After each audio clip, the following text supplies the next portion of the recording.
I now give the floor to the distinguished representative of India. Mr. President, India is compelled to exercise its right of reply in response to references made to it during the high-level segment by Pakistan and the OIC. We categorically reject these allegations. The OIC, by parroting Pakistan's propaganda, only reveals how deeply it has allowed itself to be co-opted by one member, reducing itself to an echo chamber for one country's political compulsions. Pakistan's incessant propaganda now reeks of envy.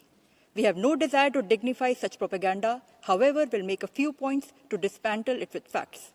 Jammu and Kashmir was, is, and will always remain an integral and inalienable part of India.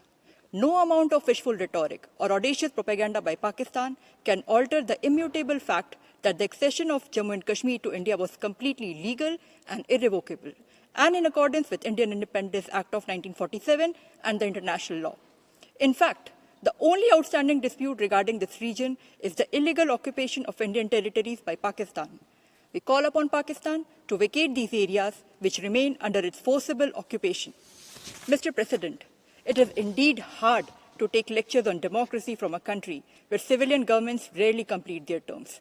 They ring hollow.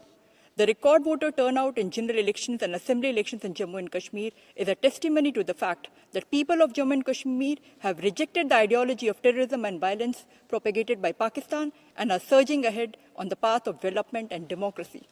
Mr. President, if the Chenab Rail Bridge, the world's highest bridge inaugurated in Jammu and Kashmir last year, is fake, then Pakistan must be hallucinating or living in the La-La land.